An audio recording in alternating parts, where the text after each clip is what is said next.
kali ini kelompok kami akan membahas tentang ketimpangan distribusi pendapatan yang ada di Indonesia.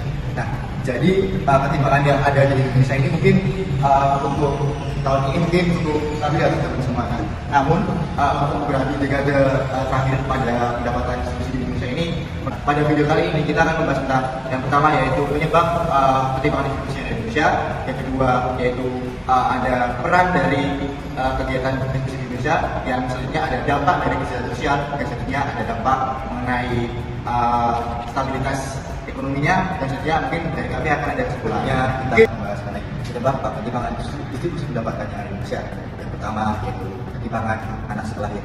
Nah, hal tersebut mungkin anak yang mempunyai ekonomi yang lebih rendah itu bisa menyebabkan masa depan dan mungkin akses pendidikan mereka juga kurang. Jadi ini mungkin bisa menjadi salah satu faktor yang membuat ketimpangan distribusi di Indonesia. Mungkin anak yang mempunyai pendapatan dengan orang tua yang tinggi itu bisa mendapat akses pendidikan yang lebih enak juga, dan tersebut juga membuat anak itu mudah untuk mendapatkan pekerjaan yang mendapatkan pendapatan yang lebih tinggi. Yang kedua yaitu ada ketimpangan masa kerja. Nah, ketimpangan masa kerja ini yaitu adalah orang-orang atau masyarakat yang terjebak dalam pekerjaan informal. Nah, pendapatan informal ini tentunya gajinya akan di bawah UMR. Nah, hal tersebut menjadikan mereka pendapatan yang lebih rendah dari masyarakat yang stratanya lebih di atas dari mereka. Nah, tersebut akan menjadi terjebaknya pendapatan mereka di bawah UMR. Yang ketiga yaitu ada akses pendidikan. Nah, akses pendidikan ini karena pembangunan akses pendidikan yang kurang dan tidak merata, tersebut bisa ada di pelosok-pelosok negeri Indonesia ini. Mungkin contohnya ada di Papua, karena akses pendidikan yang kurang, jadi mungkin pendidikan mereka kurang tinggi. Nah, hal tersebut akan menyebabkan mereka mendapatkan pekerjaan yang tidak sesuai dengan pendapatan yang ada di Indonesia. Selanjutnya adalah peran kebijakan redistribusi pendapatan. Peran kebijakan redistribusi pendapatan sangat penting dalam mengatasi ketimpangan ekonomi.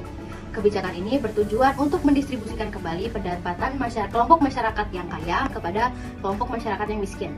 Berikut adalah beberapa peran kebijakan redistribusi pendapatan. Yang pertama, mengurangi kesenjangan ekonomi antara kelompok kaya dan miskin. Yang kedua, menciptakan keadilan sosial dengan memberikan akses yang lebih merata terhadap sumber daya dan kesempatan ekonomi. Yang ketiga adalah memberikan jaminan sosial. Yang keempat, meningkatkan kebebasan individu untuk memilih pekerjaan dan pendidikan. Selanjutnya adalah kebijakan redistribusi pendapatan. Dalam hal mengaruhi distribusi pendapatan, kebijakan ekonomi dapat diarahkan untuk mendorong pembangunan ekonomi yang lebih merata, mengurangi kesenjangan antara pendapatan, mengurangi kemiskinan, dan meningkatkan kesejahteraan sosial. Berikut ini adalah beberapa kebijakan ekonomi yang dapat mempengaruhi distribusi pendapatan. Yang pertama adalah pajak. Pajak yang dipotong dari penghasilan akan digunakan untuk membangun sarana dan prasarana yang bakal digunakan oleh masyarakat yang kurang mampu. Yang kedua, subsidi.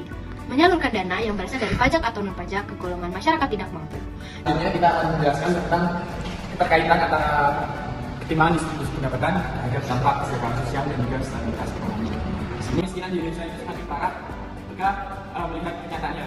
Namun ketika melihat PDB atau dalam artian pertumbuhan ekonomi, mungkin Indonesia memang selalu meningkat 6% atau lebih dalam indikator PDB. Namun pada kenyataannya peningkatan perekonomian itu hanya dirasakan oleh sebagian penguasa ataupun tidak lebih dari 10% masyarakat Indonesia. Jadi ketimpangan ini sangat berpengaruh terhadap kesejahteraan sosial, yang dimana 90% lebih dari masyarakat itu tidak merasakan apa arti pertumbuhan ekonomi yang ada di Indonesia.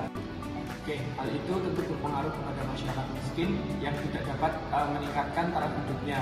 Tentu secara jangka panjang ataupun keadaannya semakin memburuk dapat mempengaruhi stabilitas ekonomi, di mana hal itu akan mendorong sinyal-sinyal negatif dan juga tindakan-tindakan yang menghambat stabilitas ekonomi, yang mempengaruhi stabilitas ekonomi seperti menekan nilai rupiah.